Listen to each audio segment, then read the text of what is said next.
Hari ni dia datang dengan naratif Anwar Ibrahim obses nak jadi Perdana Menteri. Dia tak obses. Rafizi ni dia okey, dia tak obses. Anwar dia obses. Dia lebih baik daripada Anwar Ibrahim lah. Boleh nilaikan lah saudara. Sejak kalah pemilihan parti tu sampai sekarang, dah macam orang tak betul, orang sasau. Habis orang keliling dia ni semua tak baik, semua tak betul. Dia seorang paling baik, dia seorang paling betul. Anwar Ibrahim ni kalau memang obses sungguh dia nak jadi Perdana Menteri, masa dia dalam UMNO tu lagi dia dah jadi Perdana Menteri dah. Dia dah sampai level timbalan Perdana Menteri, orang nombor 2 dalam kerajaan dah. Selangkah, one step ahead daripada jawatan Perdana Menteri. Buat apa dia nak lawan Tun Mahathir kalau dia obses dengan jawatan PM tu? Sepatutnya dia ikut je lah Tun Mahathir. Jadi anjing Mahathir, senang cerita, tak payah lawan. Jadi barwa kepada Mahathir, ikut segala apa yang Mahathir nak buat. Confirm dia naik jadi Perdana Menteri dengan mudah. Sebab apa aku kata dengan mudah? Anwar Ibrahim ni, sejarah hidup dia, umur dia 35 tahun, dia dah jadi Menteri Belia dan Sukan. Umur 39, jadi Menteri Pertanian. Tahun 1991, umur Anwar Ibrahim 44 tahun, dia dah jadi Menteri Pendidikan. Jadi lagi Menteri Kewangan, satu jawatan yang sangat kanan. Di usia masih muda lagi, 40-an. Lepas tu jadi timbalan Perdana Menteri. He was there. He was already queue pada jawatan Perdana Menteri dah. He was there. Sikit je lagi. Kalau Anwar Ibrahim dia obses sungguh seperti yang Rafizi ni sebut, baiklah dia duduk dan diam, tutup mulut tu. Tak payah nak berlawan, ikut segala apa yang Tun Mahathir minta, ikut. Jadi anjing Mahathir, senang cerita. Tak adalah gerakan reformasi, tak payah nak keluar masuk penjara, tak payah susahkan hidup dia sendiri.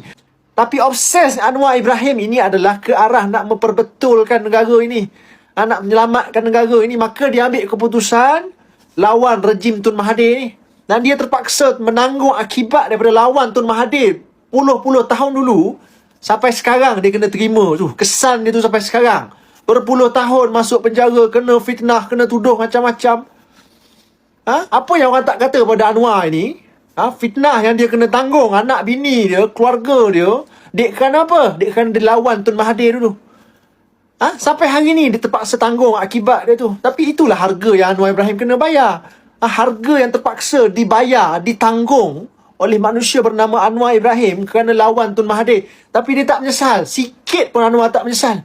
And after 25 years, 25 tahun, barulah takdir Allah Subhanahu Wa Taala ini mengangkat Datuk Seri Anwar Ibrahim ini sebagai Perdana Menteri.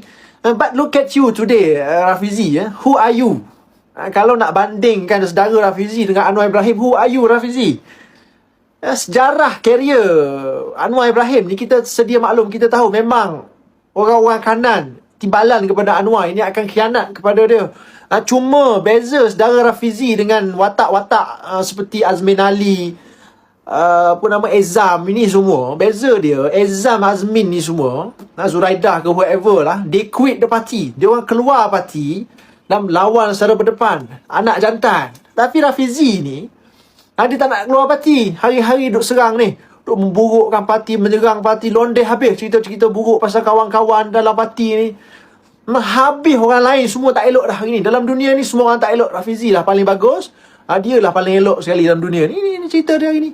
Hari-hari duk meroyan dalam podcast, shock sendiri, angkat bakul sendiri, cerita dia lah paling power, dia lah paling bagus. Seolah-olah masa dia jadi Menteri Ekonomi tu dia perform gila-gila punya.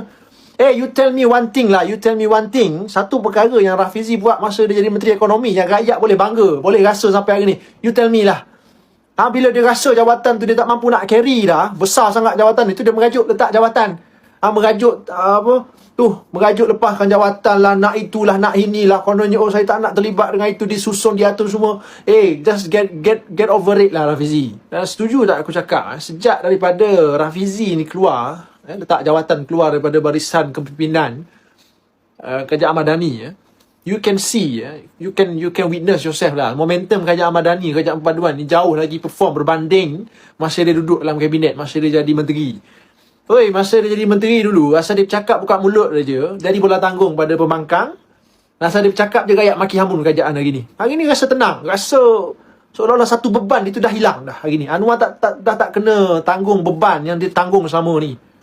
Nanti adalah geng-geng dia akan kata, inilah pentaksub Anwar Ibrahim, pentaksub Madani. Tak boleh orang kritik, tak boleh orang tegur. Rafizi tegur ni sebab sayangkan Anwar Ibrahim. sayangkan kerajaan Madani. Dia bukan soal boleh kritik atau tak boleh kritik, saudara. Selama ni Nafizi duduk kritik dasar-dasar kerajaan, kritik keputusan-keputusan kerajaan. Elok je, tak ada orang pergi sanggah dia pun, tak ada orang marah dia pun. Dia balon Fadlina, okey? Dia balon, apa dia tak balon? Dia balon semua benda, okey? Tak ada orang marah dia pun.